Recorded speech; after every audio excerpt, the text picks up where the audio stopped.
കലിപ്പൻ മാഷിന്റെ വാശിക്കാരി പെണ്ണ്. രചന കാശിനാഥ് വേഴാമ്പൽ. അവതരണം ഷാഹുൽ മലയിൽ. എഡിറ്റിംഗ് ഷെരീജ് പൂനൂർ. മാഷേ മാഷേ ഒന്ന് നിക്ക്, എന്റെ കാലുകൾ കുഴഞ്ഞു.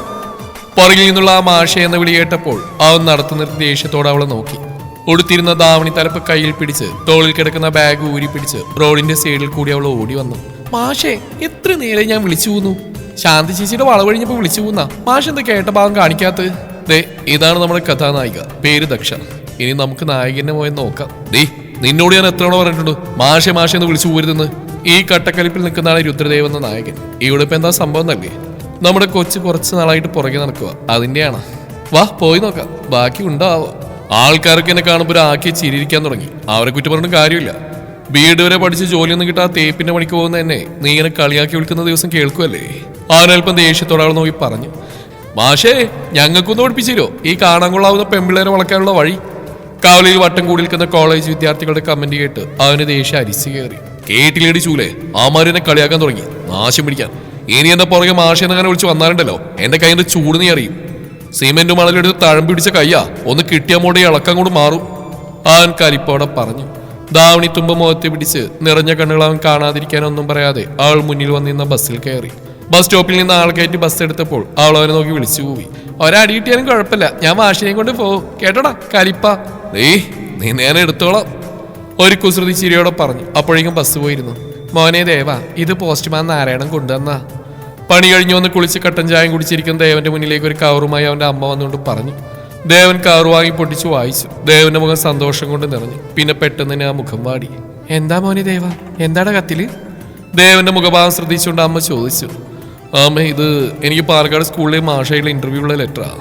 ദേവൻ പേപ്പർ മടക്കി കവറിലിട്ടുകൊണ്ട് പറഞ്ഞു. എന്റെ ഗുരുവായൂരപ്പ, എന്റെ മോനെ നല്ലത് വരുത്തണേ. അമ്മയെ പ്രാർത്ഥിച്ചിട്ടൊന്നും ഒരു കാര്യവുമില്ല. 1000 പേരുണ്ടാവും ഇന്റർവ്യൂവിന്, ആര് വിളിക്കാന്ന് പറയും. ഇത് തന്നെയല്ലേ ഞാൻ പോയിട്ടുള്ള എല്ലാ സ്കൂളിൽ നിന്നും കിട്ടുന്ന മറുപടി. ദേവനൊരു ഒഴുക്കമട്ടിൽ പറഞ്ഞു. എന്നാലും മോനിതിന് പോകണം. എന്റെ മനസ്സ് പറയുന്നുണ്ട് ഈ ജോലി എന്റെ മോനുള്ളതാണെന്ന്. അതേട്ടാ, ഏട്ടൻ പോകണം, എനിക്കങ്ങനെ തോന്നുന്നു. ഏട്ടന് കിട്ടും ഇത്. ദേവന്റെ പെങ്ങൾ അശ്വതി അമ്മയെ സപ്പോർട്ട് ചെയ്തുകൊണ്ട് പറഞ്ഞു. നിങ്ങൾ പറഞ്ഞുകൊണ്ട് മാത്രമേ ഞാൻ പോവാം. ദേവൻ അവരെ നോക്കി ചിരിയോടെ പറഞ്ഞു. പിറ്റേന്ന് കാലത്ത് കുളിച്ച് അമ്പലത്തിൽ പോയി തൊഴുതു വന്ന ദേവൻ അമ്മയോടും അനുജത്തിയോടും പോയി യാത്ര പറഞ്ഞ് കവലയിലേക്ക് ഇറങ്ങിയതും പുറകിൽ നിന്ന് വിളി വന്നു. മാഷേ എവിടെ പോവാ മാഷേ? സുന്ദരനായിട്ടുണ്ടല്ലോ, നല്ല പെണ്ണും കാണാൻ പോവാണോ? നമ്മുടെ കഞ്ഞിൽ പാറ്റ ഇടുവോ? ചുവന്ന ദാവണി കയ്യിലിട്ട് കറക്കി വലതു തോളിൽ കിടന്ന കോളേജ് ബാഗ് നേരിട്ടുണ്ട് അവൾ ചോദിച്ചു.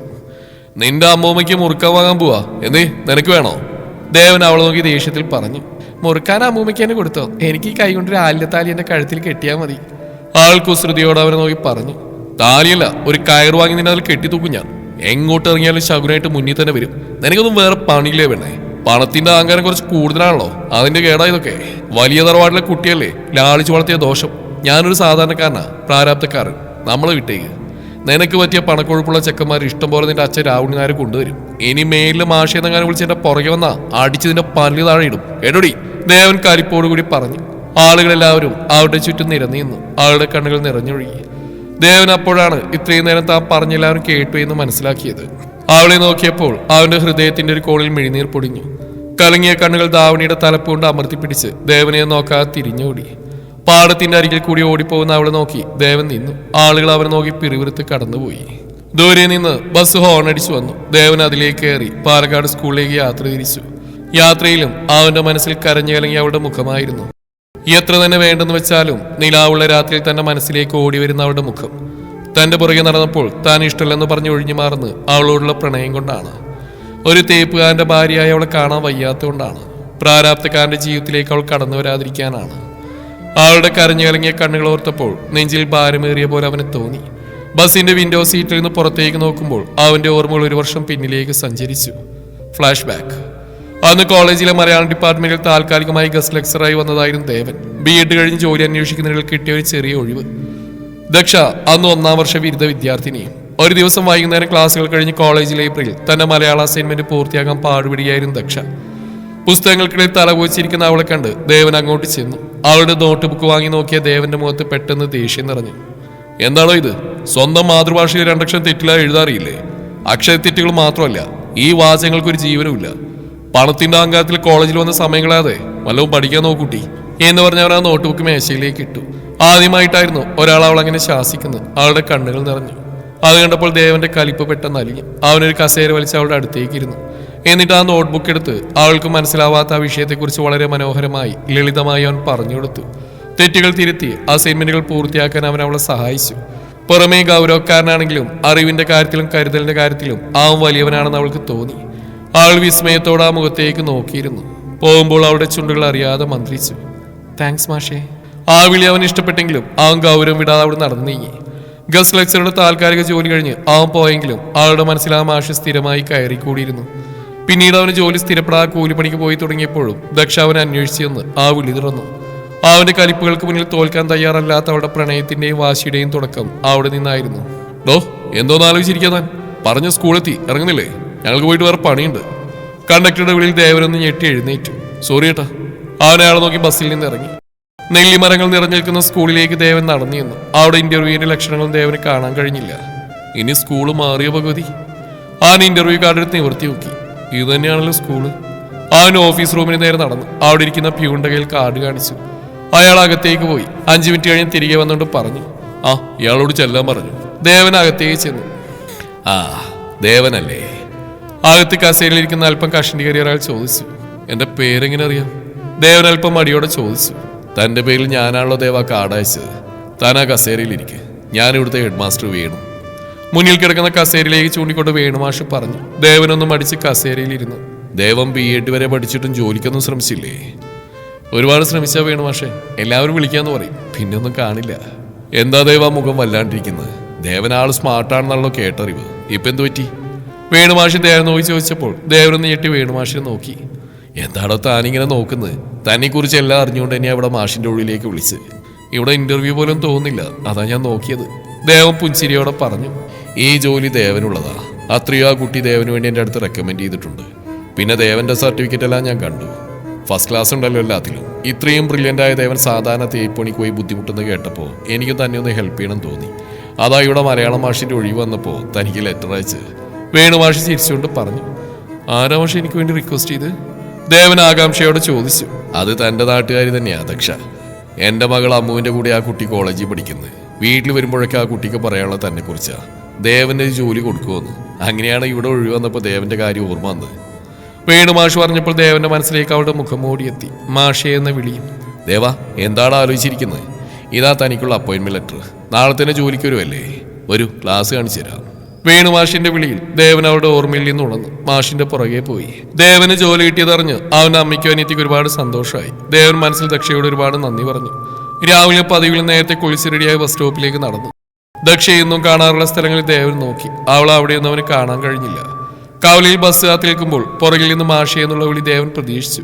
എന്തുകൊണ്ടോ അവളെ ഒരു നോക്ക് കാണാൻ മനം ഒരുപാട് കൊതിച്ചിരുന്നു. പലവട്ടം അവൻ തിരിഞ്ഞു നോക്കി. 2-3 ദിവസം അങ്ങനെ പോയി. ദക്ഷയെ മാത്രം ദേവന് കാണാൻ കഴിഞ്ഞില്ല. നീ എവിടെയാ പെണ്ണേ? നിന്റെ വിളികൾക്ക് എന്റെയും മനസ്സ് കുതിക്കുന്നുണ്ട്.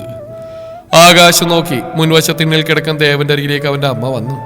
മോനെ ദേവ, എന്താ ആലോചിച്ച് കിടക്കേടാ നീ? 2 ദിവസമായിട്ട് ഞാൻ ശ്രദ്ധിക്കുന്നു. എന്തു പറ്റി അമ്മയുടെ മോന്? ഇതുവരെ ജോലിയില്ലാത്ത വിഷമായിരുന്നു, ഇപ്പൊ എന്തു പറ്റി? അവന്റെ മുടിയിൽ തലോടിക്കൊണ്ട് അമ്മ ചോദിച്ചു. ദേവൻ അമ്മയെ കണ്ടപ്പോൾ എഴുന്നേറ്റിരുന്നു. അതമ്മേ, എന്റെ പുറകെ മാഷിയെന്ന് വിളിച്ച ഒരു കുട്ടി നടന്നിരുന്നു. അവളെ ഞാൻ ഒരുപാട് വഴക്ക് പറഞ്ഞിട്ടുണ്ട്, ആട്ടി ഓടിച്ചിട്ടുണ്ട്. പക്ഷെ എന്നാലും എന്നെ ശല്യപ്പെടുത്തും. 4 ദിവസം മുന്നേ അവസാനമായിട്ട് കണ്ടത്. അന്ന് അവളെ ഞാൻ ഒരുപാട് ചീത്ത പറഞ്ഞു, ആളുകൾ നോക്കി നിൽക്കുന്ന പോലും ശ്രദ്ധിക്കാതെ. എന്നിട്ട് എന്താ മോനെ ഉണ്ടായത്? എവിടെയുള്ള കുട്ടിയാ? നീ അറിയാ കുട്ടിയെ? നമ്മളെല്ലാവരും അറിയാമേ. വലിയടുത്ത രാവണനാരുടെ മകളാ ദക്ഷ. എന്റെ ഭഗവാനെ, എന്താ ദേവ നീ പറയുന്നേ? വലിയടുത്ത കുട്ടിയൊക്കെ മോഹിക്കാന്ന് വെച്ചാ? രാവണി നായർ അറിഞ്ഞ എന്റെ ശിവനെ, നിന്റെ കഥ കഴിക്കും. നമുക്ക് വേണ്ട ദേവ. മോന്റെ മനസ്സിൽ അങ്ങനെ ആശയുണ്ടെങ്കിൽ വേണ്ടാന്ന് വെച്ചോളൂ. അമ്മയെ ദക്ഷയെ എനിക്ക് സ്കൂളിൽ ജോലി വാങ്ങി തന്നു. അത്രയും അവൾക്ക് ഇഷ്ടമാണ്. ഞാനമ്മേ ആ ഇഷ്ടം വേണ്ടെന്ന് വെച്ച്. ദേവൻ പറയുന്നിട്ട് ആ സാധു സ്ത്രീ നിറഞ്ഞ മിഴികളോട് അവനെ നോക്കി നിന്നു. ദശു, നീ ഇങ്ങനെ ഇരുന്ന് കരഞ്ഞിട്ടെന്താ കാര്യം? ഞാൻ വേണമെങ്കിൽ ദേവേനെ കണ്ട് സംസാരിക്കാൻ നിനക്ക് വേണ്ടി. മുറിയിൽ കട്ടിലിൽ നിന്ന് കരയുന്ന ദക്ഷയുടെ അടുത്തിരുന്നുകൊണ്ട് ആതിര ചോദിച്ചു. വേണ്ട ആതിരെ, എന്നെ സ്നേഹിക്കാത്ത മാഷിനെ എനിക്കും വേണ്ട. അങ്ങനെ പറയുമ്പോഴും ദക്ഷയുടെ കണ്ണുകൾ നിറഞ്ഞൊഴുകിയിരുന്നു. അവളുടെ മനസ്സ് മുഴുവൻ അവളുടെ മാഷിനെ ചുറ്റിപ്പറ്റി നിൽക്കുകയായിരുന്നു. കണ്ണുകൾ ചാറിയിട്ട് ഒഴുകിക്കൊണ്ടേയിരുന്നു. ദശു, കാർത്തികയുടെ വിളിയിൽ നിന്നായിരുന്നു ദക്ഷ ദേവന്റെ ഓർമ്മകളിൽ തിരികെ വന്ന്. ദശു, പിന്നെ നീ നിന്റെ അച്ഛൻ കണ്ടെത്തിയ ആളെ കല്യാണം കഴിച്ച് പോവാണോ? ആതിര ദക്ഷയുടെ കയ്യിൽ പിടിച്ച് ചോദിച്ചു. അതിനീ ദക്ഷ ഒരു ജന്മം കൂടി ജനിക്കണം. മാഷിനെ മാത്രമേ എനിക്ക് ആ സ്ഥാനത്തേക്ക് കാണാൻ കഴിയുള്ളൂ. എന്താ നീ മനസ്സിൽ കരുതിയിരിക്കും ദശു? നിന്റെ അച്ഛന്റെ സ്വഭാവം എനിക്ക് ശരിക്കും അറിയാവുന്നല്ലേ?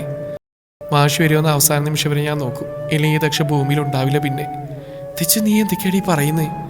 അതെ ആതിരി, എനിക്ക് എൻ്റെ മാഷിനെ അത്രയ്ക്ക് ഇഷ്ടമാണ്. എന്നെയും മാഷിന് ഇഷ്ടമായിരിക്കും. പുറമേനോട് ദേഷ്യം കാണിക്കുന്ന.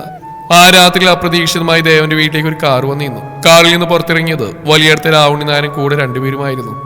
അവരെ കണ്ട് ദേവന്റെ അമ്മ പേടിയോടെ പിന്നിലേക്ക് മാറി നിന്നു. രാവുണ്ണി നായർ ഗൗരവത്തോടെ മുറ്റത്തേക്ക് നടന്നു കയറി. നീയാണോ ദേവൻ? അതെ, ദേവൻ പതരാതെ മറുപടി നൽകി. പെട്ടെന്ന് ആ ഗൗരവം മാറി. രാവുണ്ണി നായരുടെ മുഖത്തൊരു അച്ഛന്റെ നിസ്സായത നിറഞ്ഞു. എന്റെ കുട്ടി, അവൾക്ക് നിന്നെ ജീവനാ. നിന്നെ കിട്ടിയില്ലെങ്കിൽ അവൾ ആത്മഹത്യ ചെയ്യുന്നവരെ പറഞ്ഞിരിക്കുക.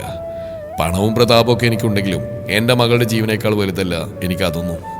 രാവുണ്ണി നായർ നിർത്തിയിട്ട് ദേവന്റെ കണ്ണുകളിലേക്ക് നോക്കി ചോദിച്ചു. നിനക്ക് സ്കൂളിൽ ജോലി കിട്ടിയാലും ഞാൻ അറിഞ്ഞു. എൻ്റെ മരുമകനായിട്ട് എൻ്റെ ദക്ഷയെ വിവാഹം കഴിക്കാൻ നിനക്ക് സമ്മതമാണോ?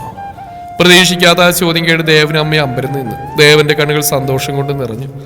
അവൻ നിറഞ്ഞ മനസ്സോടെ സമ്മതം മൂളി. ഇത് ദക്ഷയെ അറിയിക്കാതെ ആൾക്കൊരു സർപ്രൈസ് കൊടുക്കാൻ രാവുണ്ണി നായർ തീരുമാനിച്ചു. നിറപറയും നിലവിളക്കും താഴത്തെ കാവിലെ ദേവിയുടെ തിരുനടയിൽ കല്യാണപ്പന്തലായി ഒരുങ്ങി. വലിയടുത്ത രാവുണ്ണി നായരുടെ മകളുടെ വിവാഹം നാട് നീളെ ക്ഷണിച്ചിരുന്നു. ചുവന്ന പട്ടുസാരി എടുത്ത ആഭരണങ്ങളിൽ മുങ്ങിക്കുളിച്ച് ദക്ഷ വരന്റെ മുമ്പിൽ വന്നു നിന്നു. ദക്ഷ ചുറ്റും കണ്ണുകൾ ഓടിച്ചു. മാഷ് എവിടെയെങ്കിലും അവളെ നോക്കി നിൽക്കുന്നുണ്ടോ എന്നറിയാൻ കെട്ടിമേളം മുഴങ്ങി. ദക്ഷ ചുറ്റും നോക്കി. അവളുടെ കഴുത്തിൽ ആലിലത്താലി വീണു. സീമന്തരേഖയിൽ സിന്ദൂരം അണിയിച്ചു. വരന് മാറിയിട്ട് കൊടുക്കുമ്പോൾ വരന്റെ മുഖം കണ്ട് ദക്ഷയുടെ മിഴികൾ സന്തോഷം കൊണ്ട് നിറഞ്ഞൊഴുകി. ദക്ഷയുടെ ചുണ്ടുകൾ മന്ത്രിച്ചു. മാഷേ, എന്താ പെണ്ണേ, ഇതെങ്ങനെ സംഭവിച്ചു? ദേവനെ നെഞ്ചിൽ തലവെച്ച് അവനോട് ചേർന്ന് ഇടുന്നോണ്ട് ദക്ഷ ചോദിച്ചു. അതോ, ഈ കാന്താരി എന്നെ കിട്ടിയില്ലെങ്കിൽ ആത്മഹത്യ എന്നൊക്കെ പറഞ്ഞ് നിന്റെ അച്ഛൻ കേട്ടു. ആ രാത്രി തന്നെ നിന്റെ അച്ഛനും കുറച്ച് പേരും കൂടി എന്നെ കാണാൻ വീട്ടിൽ വന്നു. നിന്നെ എനിക്ക് വിവാഹം കഴിച്ചു തരാൻ സമ്മതമാണെന്ന് പറഞ്ഞു. നിന്റെ ഇഷ്ടമാണ് അച്ഛൻ്റെ എന്ന് പറഞ്ഞു. ദേവൻ പറഞ്ഞപ്പോൾ ദക്ഷയുടെ കണ്ണുകൾ നിറഞ്ഞു വന്നു. ഏയ്, എന്റെ പെണ്ണ് കരയാണോ? ഞാൻ കാരണം ഈ മിഴികൾ ഒത്തിരി നിറഞ്ഞല്ലേ. ഇനി ഈ മിഴികൾ നിറയാൻ ഞാൻ അനുവദിക്കില്ല. അവൻ അവളുടെ നെറ്റിയിൽ ചുംബിച്ചുകൊണ്ട് പറഞ്ഞു. ദക്ഷ ദേവനെ നോക്കി പുഞ്ചിരിച്ചു. മാഷിന്റെ കാന്താരിയായി അവൾ അവന്റെ കൂടെ ജീവിതം ആരംഭിച്ചു. ഇണക്കങ്ങളും പിണക്കങ്ങളും പ്രണയവുമായി അവർ ജീവിക്കട്ടെ.